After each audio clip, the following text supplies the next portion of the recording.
اللہ الرحمن الرحیم وَهُوَ الَّذِي اور اللہ وہ ذات ہے انشاء کہ جس نے پیدا کیے جنات باغات معروشات چھتریوں پر چڑھے ہوئے بلندی پہ چڑھے ہوئے. کون سے باغات؟ آپ نے دیکھا ہوا کہ کچھ ایسی بیلیں ہوتی ہیں جن کو چھتریوں پہ چڑھایا جاتا ہے، اور جیسے کہ انگور، ٹھیک ہے، انگور. اللہ فرماتے ہیں اللہ وہ ذات ہے جس نے پیدا کی جنات باغات معروشات چھتریوں پہ چڑھے ہوئے بلندی پہ چڑھے ہوئے، وغیرہ معروشات اور کچھ بلندی پہ نہیں چڑھے ہوئے. وہ کون سی ہوتے ہیں؟ جیسے کہ خربوزہ ہو گیا یا تربوز.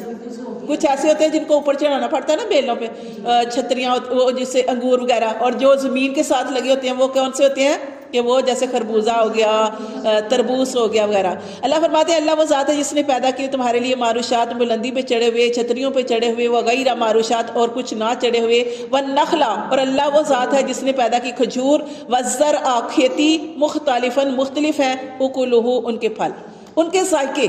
اللہ فرماتے ہیں اللہ وہ ذات ہے جس نے تمہارے لیے پھل پیدا کیے اور ان کے ذائقے مختلف ہیں. والزیتون اور زیتون پیدا کیا، والرمان اور انار، متشابہن ملتے جلتے بھی ہیں، وغیرہ متشابہ اور جدا جدا بھی ہیں.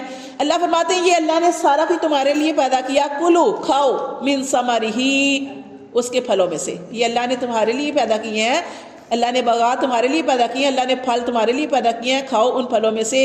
اذا اثمرا جب وہ پھل جائیں، پھل پک جائیں، جب وہ پھل پک جائے تو کیا کرو؟ اس میں سے کھاؤ. پھر اللہ نے فرمایا وآتو اور دو حقہ حق اس کا، یوم حصادی جس دن وہ جو ہے وہ کٹے. کیا کٹے؟ جس دن پھل اتارا جائے، جس دن پھل اتارا جائے. آپ کے پھل کے باغات ہیں، آپ نے پھل اتارا تو اس میں سے حصہ دینا چاہیے. کس کو؟ غریبوں کو، جو ایسے لوگ ہیں جو نہیں کھا سکتے. تو یہ فصل کا حق ہوتا ہے. اسی طرح جب کھیتی لگائی جاتی ہے، کھیتی کے اندر بھی حق ہوتا ہے. اسی طرح جیسے آپ نے دیکھا اونٹوں کے اندر 5 اونٹ سے زیادہ آپ کے پاس ہے تو اونٹوں کے اوپر زکوٰۃ بنتی ہے. اگر 5 سے کم ہے تو پھر زکوٰۃ نہیں بنتی. اللہ نے اصول رکھا ہے. اسی طرح جو آپ کے پاس بکریاں ہیں، جیسے مال کے سونے کے اندر زکوٰۃ ہوتی ہے، اسی طرح ہر چیز کے اندر زکوٰۃ ہوتی ہے. اگر آپ کے پاس وادی ہے بکریوں کی، گائے کی، آپ اس کے اندر زکوٰۃ دیں گے. اگر آپ کے پاس 5 اونٹ سے زیادہ اونٹ ہے تو آپ اس کے اندر زکوٰۃ دیں گے. اسی طرح کھیتی ہے، کھیتی کی بھی جو ہے صورتحال ہوتی ہے، اس کے اندر سے بھی حصہ دیا جاتا ہے غریبوں کو. تو یہاں پہ اللہ تعالیٰ فرماتی ہیں کہ اللہ نے تمہارے لیے سارا کچھ پیدا کیا، کلو کھاؤ من ثمرہ اس کے پھلوں میں سے، اذا اثمرا جب وہ پھل پک جائے، وآتو تو دو حقہ اس کا حق، یوم حصادہ جس دن وہ کھیتی یا پھل کٹے، ولا تسرفوا اور زیادتی نہ کرو. زیادتی کیا ہوتی ہے؟